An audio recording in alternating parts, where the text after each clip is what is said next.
The diesel and its fumes have drifted about 3/4 of a mile down the beach. And now, ironically, Corpus Christi's prized tourist attraction is chasing the tourists away. Although it appears that the odds are stacked against the landfill applicant, the TWC is faced with stiff new environmental laws that are forcing them to select dozens of new landfill sites.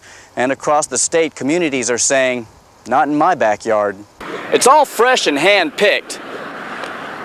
They say it slept in the fields just last night. State laws insensitive to the crime problems in big cities are what these mayors want to change or adjust. And the feeling here is that their combined efforts will raise a lot of sensitivity at the state capitol. Alan Wong, 3 Eyewitness News. You know, I'd like to add something to that old saying, real men don't eat quiche. They ate cactus. Alan Wong, 3 Eyewitness News.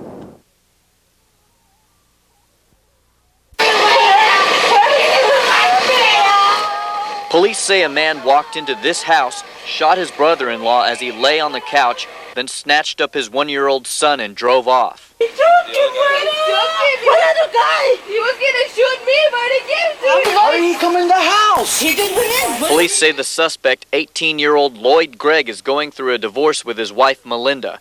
Her mother has been taking care of their son while she's been out of town. I knew this was gonna happen. What are the emergency lists? Rudy got shot in the head. It's Rudy. Lloyd shot him. He was asleep. Lloyd shot him in the head. He took baby Lloyd. Se lo llevó como quiera. Se lo llevó. What's being done about it? I don't know. Everybody's 25-year-old Rudy Prado, the baby's uncle, was shot once in the eye with a small caliber pistol.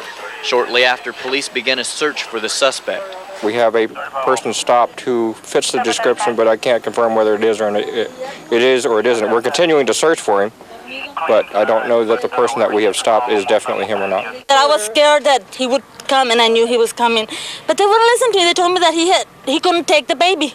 The victim's mother says the suspect has a prior record of aggravated assault. Several months ago, he slashed the back of his wife's neck and her leg. And they let him go. They let him go. But police didn't let the suspect go this time. Department of Public Safety officers stopped him just outside of Sinton around noon. The child is in good health, and the father is now in the Nueces County Jail arrested for aggravated assault. Alan Wong, 3 Eyewitness News. Free concerts in Cole Park have long been a summer tradition here in Corpus Christi, but part of that tradition has now come to an end. An ordinance banning alcohol in city parks took effect back on Monday, and tonight was the first dry concert. Alan Wong has more on that. Do you have specific instructions to look for alcohol? No, not today. The only job these officers have tonight is traffic control. And these security guards hired by the Parks and Recreation Service say they're just here to prevent fights. But even if they were searching for alcohol tonight, they wouldn't have found much. We look inside your cooler there? We're compliant. What do you got in there? Coke, Pepsi, and some sandwiches. Most people brought sodas or drinks in plastic coolers, and although this concert goer says he's obeying the law, he has little respect for it. It is a law that they cannot enforce.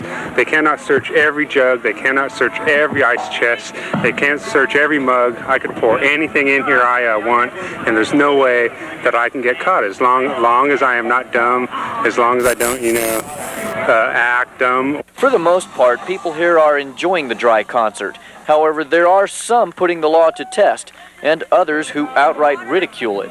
Whiskey and Pepsi in a Pepsi bottle. And just a whole water jug full of vodka. Vodka for everyone! Others are praising the ordinance. Drunk guys will be like walking around in the park, and drunk guys will be like trying to pick us up and stuff. We don't like it, There are a few beer drinkers here, and there's no telling what's in the jugs and cups. But nevertheless, there is a sense of discreet drinking, and that could be what the city's getting at. Alan Wong, 3 Eyewitness News. Good evening, and thank you for joining us. I'm Lily Flores Vela. Joe is off tonight. Nueces County Sheriff James Hickey is ending his tenure embroiled with questions about dipping into drug funds. Local officials are outraged that Hickey paid himself a lump sum of $48,000, and they want the money returned. But Hickey says he'll hold on to the bonus. Alan Wong reports. Because an agreement with the federal government does not specifically prohibit Sheriff Jim Hickey from giving himself a raise using seized drug money, Hickey says his actions are not only legally justified, but morally correct. Is what you did ethical? Well, certainly it's ethical. You know, it's every paycheck I've ever got here has been short. You know, the sheriff doesn't get paid enough. Hickey also says he's justified in writing bonus checks to several of his deputies for superior performance, one of them totaling $10,000. Hickey says there probably wouldn't be a drug seizure fund if not for those individuals. But in Clayburgh County, Sheriff Adon Munoz says it's those rewards that create conflict. Munoz says he would never give bonuses because it would create a morale problem. And he says it looks like Hickey's taking care of a select few. Meanwhile, San Patricio County Sheriff Leroy Moody says Hickey has created a problem that could never happen in his county. Well, I write no checks. I sign a claim and send it to the auditor who produces the check and signs it. I never write a check for the money. I don't even have a checkbook. Hickey is also under fire for writing another major check. He paid attorney Brad Condit $100,800 for prepaid legal services he says were for unanticipated problems in the future. These legal problems are going to go on for several years. But you're not going to be the sheriff. No, but it will be because of things that happened while I was sheriff that I need, legal representation. Odds are he will need that legal representation. District Attorney-elect Carlos Valdez says Hickey violated a state law prohibiting elected officials from giving themselves raises. Now Valdez says he'll file a civil suit to get that money back. Alan Wong, 3 Eyewitness News.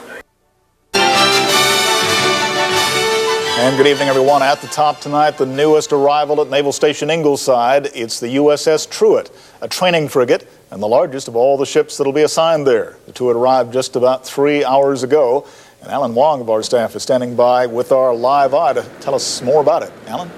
Joe, we're standing right behind the USS Truett. Now, most of the crew is pretty anxious to get home, so they're gone right now. But from what I understand, this ship was actually involved in the latter part of the operations in the Persian Gulf conflict. Now, their job was to guard the shipping channels in the Red Sea. I talked to the captain a little while ago, and he said it was pretty intense out there, but they're just glad to be on peaceful shores now. This is probably the biggest homecoming of the 25 ships scheduled to arrive here at Naval Station Ingleside. That's because the USS Truett is the largest of the Ingleside fleet. At 438 feet, the Truett and its crew of 300 got its first glimpse of their new home this afternoon. But for crew member Daniel Cisneros, the sight was familiar. Cisneros, a Corpus Christi native, says his shipmates have dubbed him with a new title, tour guide. They asked me where the nightclubs are, where the places are, and just a little bit of everything. Dance clubs, restaurants, and a little bit of everything. Although some spectators were anxious to get on for a closer look, crew members were even more anxious to get off. That's because the living space on board is pretty tight, even for the captain. It's about a 15 by 15 room with a little head facility off to the side. I have a rack that pulls out of the wall like a Murphy bed, and I have a desk, and I have a small table for conferences, and that's it. I do have a screen door on the side that I can go out and sneak up to the bridge, and that's my one luxury is a window.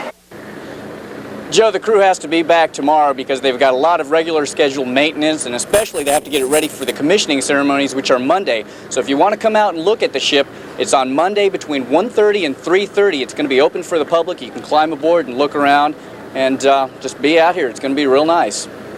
All right, Alan, now there are 2. Thank you very much. Live from Ingleside.